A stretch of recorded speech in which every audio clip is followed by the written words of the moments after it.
Hello, I'm Trademark G of the Evolution Control Committee, and this is your listener license agreement.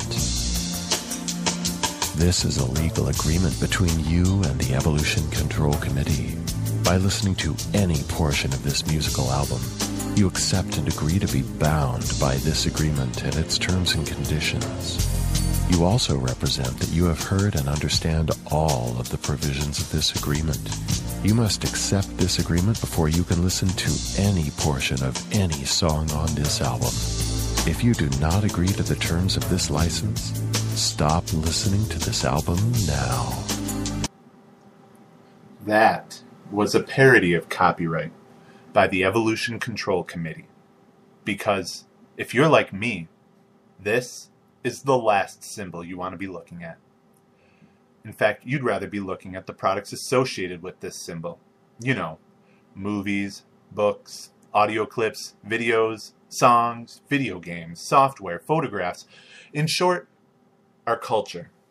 But our culture is indelibly tied to this symbol, the copyright symbol. That C, enshrouded in that circle of impenetrable mystery, appears on everything. That C, so small, so seemingly harmless, even boringly familiar, has a power and a might that few people truly comprehend. But now, people are starting to understand what it means, and if you're left ignorant to it, you'll find yourself a very confused person about many things in this world. So, let me give you a few examples of what I mean by that. In 2010, a jury just awarded the software company Oracle $1.3 billion from SAP because of copyright infringement. This case will likely go down to be one of the largest copyright infringement settlements in history. And so copyright has become increasingly lucrative with time. And then, who can forget that controversial song, Ice Ice Baby, by the rapper Vanilla Ice? It had that bass line riff that was virtually identical to the already classic song, Under Pressure, by the venerable musicians Queen and David Bowie. Do you remember it? It sounded a little bit like this. Both David Bowie and Queen moved in to sue Vanilla Ice for, of course, copyright infringement, but they settled outside of court for an undisclosed amount. This leads us to ask some questions. Did Vanilla Ice actually steal David Bowie and Queen's song? Or, a better question, were David Bowie and Queen so powerful within the music industry that they could muscle Vanilla Ice off of a 2-second, 7-note bass line riff? The only answer is going to be found within copyright law, and that's so messy, nobody wants to actually take the time to look at it. And then, of course, there's YouTube, who's been at the center of the copyright battle recently. Viacom has even taken YouTube to court, and right on YouTube's website it says this. In their opening briefs in the Viacom vs. YouTube lawsuit, Viacom and the plaintiffs claim that YouTube doesn't do enough to keep copyrighted material off of their sites. Even Sony has shut down Beyoncé's own YouTube website, citing copyright as the reason. Does copyright law say Beyoncé can't have her own YouTube website? Is YouTube responsible for its users' copyright infringement problems? Again, this comes down to copyright law, and nobody really wants to understand that. And then, of course, there's perhaps the most famous battle with copyright today. The Recording Industry Association of America versus file-sharing programs like Grokster and LimeWire. Starting with Napster, the RIAA has steamrolled each one of these file-sharing programs using the same argument and winning each time. Their argument was this. These programs intentionally encouraged copyright infringement, and so each one has been shut down. Yet, these are merely a few slices of a 7 billion piece cake that is happening inside of copyright today. 7 billion pieces because if you or I create a creative work today, then it is automatically copyrighted. So, here we are, staring directly into the face of copyright, like Medusa. Only unlike Medusa, we're not going to turn to stone, but instead, we're going to ask some important questions, like, where did copyright come from anyway?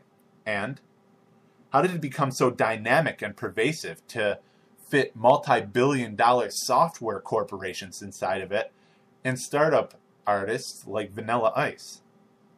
Also, what are the rules of copyright? But not only the rules, the reasoning behind the rules of copyright. And finally, can't it all just be simpler? And so I decided to hunt down these answers to these questions. And if you're interested, follow my videos because I'll illuminate them as we go on. And so I decided to start at the beginning. And for me, as an American, that meant starting in the year 1787 at the Philadelphia State House, where the world's oldest functional constitution was being drafted. Between the establishment of post offices and the constitution of tribunals inferior to the Supreme Court, lies the right for Congress to establish copyright law. Sounds a little bit like this.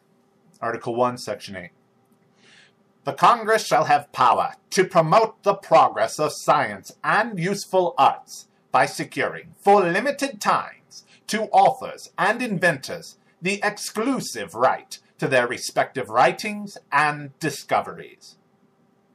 And thus, with this, the ability for Congress to make copyright and patent law was born. And it basically says two things in regards to copyright law. So long as it promotes science and art, and that copyrights don't last forever, Congress can do whatever they wish. So, 3 years later, on May 31st, 1790, George Washington signed the bill sent by Congress into the first federal copyright law, known epically as the 1790 Copyright Act. You'll see that as we go through copyright history, the government does everything possible to make sure that copyright isn't exciting.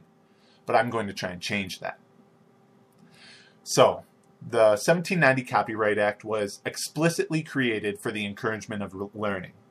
This was so that it could fulfill the constitutional requirement to promote science and art. And indeed, it was limited, too. In fact, the most limited American copyright law has ever been.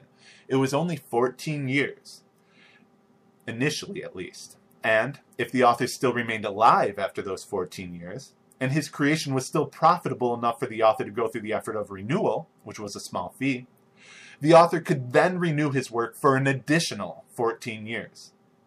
But if the author chose not to renew his work, then it was free for anybody to use. So under the 1790 Copyright Act, the longest you could ever have a copyright for was 28 years, and that was only with an extension or a renewal.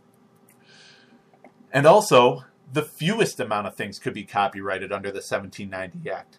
Merely charts, books, and maps were protected under copyright. Everything else wasn't. In fact, the 1790 Copyright Act was so easy to understand, I quickly moved on to see if there were any revisions to it. And there was a minor one, which just added some other things, other artistic things protected under copyright, like prints, pictures, engravings, and etchings.